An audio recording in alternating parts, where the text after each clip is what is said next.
Sleep can be pretty elusive for many. I'm sure Troy and Jonathan and you, Bridget, agree. Now that everyone's tracking Elsa, there are so many different products and methods out there that promise to help improve sleep. So what do you do if you're still not getting that quality sleep? Morning anchor and health reporter Kirsten O'Connor standing by now to Ask a Doctor. Ask a Doctor is sponsored by Conviva Primary Care for Seniors. Yes, being on the morning show, we all love to talk about sleep, and chronic sleep problems affect as many as 164 million Americans on a weekly basis. So it's not just all of us and the news. As we know, sleep is our body's time to restore, recover. We need it to function well. So what happens when nothing seems to be working? Dr. Jason Littleton of Littleton Concierge Medicine is here now to talk about maybe something you haven't thought of, right? We're trying to give people a new perspective. Exactly. So what can you tell us about keeping your sleep and trying to, just be better at it, managing it? Well, you have to put your work life around your sleep life. It's really about performance. The more sleep you get, the better your health can be. Really, sleep really is a gauge of how healthy you are, okay?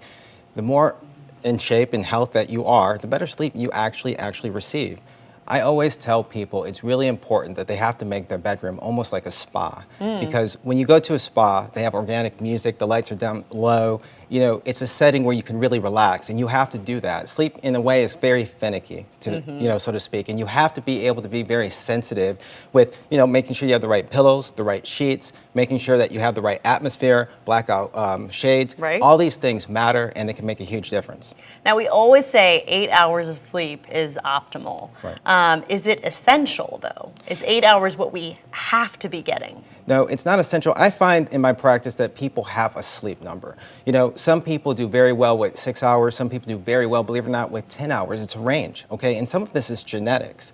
And so when we talk about circadian rhythms, genetics, hormones, environment, they all are at play. And you have to find what works for you. And you can't be ashamed that if you're someone who gets 10 hours versus someone who gets 6 hours. Sometimes societal pressures cause us to feel ashamed when we really need to focus on what we need to get proper sleep so we can have proper performance. And some people who you talk to who really struggle with sleep will say, I have to have that sleep aid. I can't function without it. What do you say to those patients? Well, that's okay too. This is where you have to talk to your doctor and you have to find out what's right for you. I really try to help people with sleep hygiene, making sure that they do proper mitigation measures so that they can actually enhance their sleep naturally. And I think that's really, really important.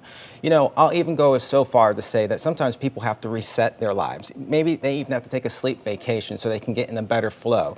That means, taking some time off work, finding out what type of habits and routines work for you, and then re-engaging with work so you can have a new level of energy so you can enhance your performance. Again, if you get better sleep, you'll have better longevity. It actually reduces rates of colorectal cancer, diabetes, and cardiovascular health.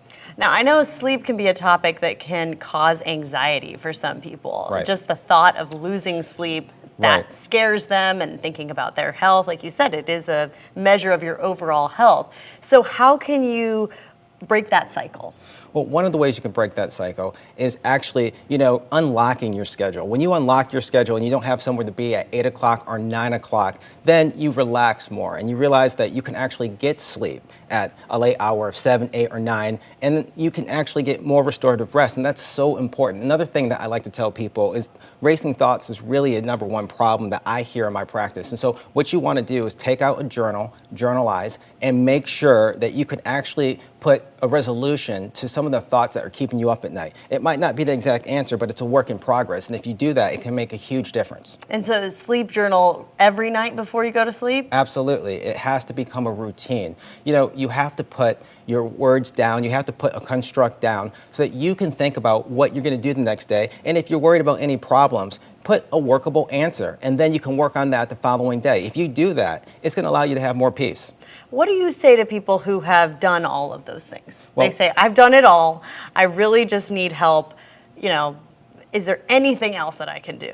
Well, I tell people this is where you really want to get with your doctor. There are certain lab tests that you can do just to make sure that you're in good health. Make sure that you're not anemic.